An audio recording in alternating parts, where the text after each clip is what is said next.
উদযাপন সমিতিৰ সন্মানীয় সভাপতি তৰুণ গগৈ ডাঙৰীয়া, কাৰ্যকাৰী সভাপতি গোলোক বৰা, অচিন্ত শইকীয়া, লক্ষী কোঁৱৰ ডাঙৰীয়া, মুখ্য সম্পাদকত্ৰয় ভাস্কৰ নাথ, হিমান্ত দত্ত, বিশ্বজিৎ দত্তকে প্ৰমুখ কৰি উদযাপন সমিতিৰ সমূহ বিষয়ববীয়াকে প্ৰমুখ কৰি আজি এই কেন্দ্ৰীয় ৰঙালী বিহু সন্মিলন এই অনুষ্ঠানত উপস্থিত থকা মোৰ অতি শ্ৰদ্ধাৰ এই অঞ্চলৰ জ্যেষ্ঠসকল, আই মাতৃসকল আৰু ৰঙালী বিহু উদযাপনৰ উপস্থিত থকা বিহুবলীয়া ৰাইজ, ইতিমধ্যে অনুষ্ঠানটোৱে ত্ৰয়োদশ বৰ্ষত ভৰি দিছেহি আৰু প্ৰত্যেকটো প্ৰজন্মৰ অঞ্চলৰ প্ৰত্যেকগৰাকীয়ে আজি এই ৰঙালী বিহু সন্মিলনৰ সফলতাৰ বাবে তেখেতসকলৰ বহুমূলীয়া সময়ে আজি উদযাপন কৰিবলৈ সকলোকে সাহস দিছে, প্ৰেৰণা দিছে আৰু এই অনুষ্ঠানটো সকলোৰে নিজৰ অনুষ্ঠান হিচাপে আগবঢ়াই দিছে। তাৰ বাবে উদযাপন সমিতি, স্থায়ী সমিতিকে প্ৰমুখ কৰি আজি এই মণ্ডপত উপস্থিত থকা প্ৰত্যেকজনকে হিয়াভৰা শুভেচ্ছা আৰু শ্ৰদ্ধা নিবেদিছোঁ। আপোনালোকৰ উপস্থিতিয়ে অনুষ্ঠানটোৰ আগন্তুক দিনবিলাকত আৰু সুন্দৰভাৱে আয়োজন কৰিবৰ কাৰণে আয়োজক সমিতিক তেখেতসকলে সাহস দিছে, প্ৰেৰণা দিছে। অঞ্চলটোৰ একতাৰে আগবাঢ়িবলৈ সামাজিক ক্ষেত্ৰখনত শক্তিশালীভাৱে আগুৱাই নিবৰ কাৰণে এনেধৰণৰ অনুষ্ঠান অতি প্ৰয়োজনীয় আৰু এই অনুষ্ঠানৰ যোগেদি আমি সকলোৱে এক অসমীয়া শক্তি হিচাপে আমি নিজকে পৰিচয় দিব পাৰোঁ আৰু নতুন প্ৰজন্মকো উৎসাহিত কৰি আগুৱাই নিয়াৰ ক্ষেত্ৰত এনেধৰণৰ অনুষ্ঠানে আমাক উপকৃত কৰে। বিশেষকৈ আমাৰ এই অনুষ্ঠানটো আচলতে 1 আৰু 2 তাৰিখে আমি অনুষ্ঠিত কৰিবৰ কাৰণে প্ৰথমতে পৰিকল্পনা কৰা হৈছিলে, কিন্তু পঞ্চায়ত নিৰ্বাচন আৰু আপোনালোকে জানে যে ভাৰতৰ এনে এখন ক্ষেত্ৰৰ বাবে বা পৰিৱেশৰ বাবে আমি অনুষ্ঠানটো কিছু পিছুৱাবলগীয়া হ'ল। তথাপি আপোনালোকে এই সময়খিনিতো আমাক যেনেধৰণে উৎসাহিত কৰিলে তাৰ বাবে সকলোকে ধন্যবাদ জ্ঞাপন কৰিছোঁ। ৰাজনৈতিক ব্যক্তি হিচাপে সমাজখনক আগুৱাই নিয়াৰ ক্ষেত্ৰত আমাৰ কিছু দায়িত্ব থাকে আৰু যেতিয়ালৈকে আমি ৰাজনৈতিক ক্ষেত্ৰখনত ৰাইজৰ মৰম পাওঁ সেই তেতিয়ালৈকে আমি সমাজখনকো আগুৱাই নিয়াৰ ক্ষেত্ৰত আমি কিছু আমাৰ কৰণীয় থাকে আৰু তাৰে আজি সকলোৰে লগত মিলি এই অনুষ্ঠানভাগি আগুৱাই নিয়াৰ ক্ষেত্ৰত কিছু সহযোগিতা কৰিলোঁ।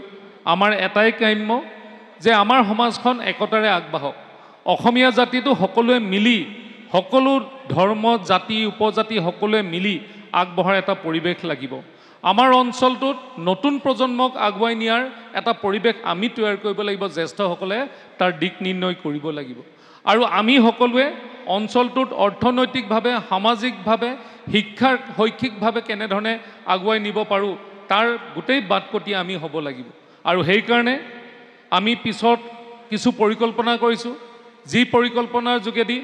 আমাৰ এই অঞ্চলটো যাতে কেন্দ্ৰ এটা হিচাপে আমি গঢ় দিব পাৰোঁ তাৰ বাবে ইতিমধ্যে আমি আমাৰ সন্মুখত থকা ৰাস্তাটো 125 কোটি টকাৰেদি অসমমালাৰ যোগেদি এটা যাতায়াতৰ মূল কাজি যাতে আমি আমাৰ এই বনাব পাৰোঁ তাৰ বাবে ইতিমধ্যে পৰিকল্পনা কৰা হৈছে আৰু 2টা মাহ বা 3টা মাহৰ ভিতৰত ইয়াত কাম আৰম্ভ কৰা হ'ব। কাৰণ এটাই, যিহেতু আমাৰ এই শিৱসাগৰখন ইতিহাস প্ৰসিদ্ধ অঞ্চল, কাষতে আমাৰ কাৰেংঘৰ আৰু অকণমান আগলৈ গৈ আমি চৰাইদেউ মৈদাম বিশ্ব ঐতিহ্য ক্ষেত্ৰ হিচাপে ইতিমধ্যে স্বীকৃতিপ্ৰাপ্ত হৈছে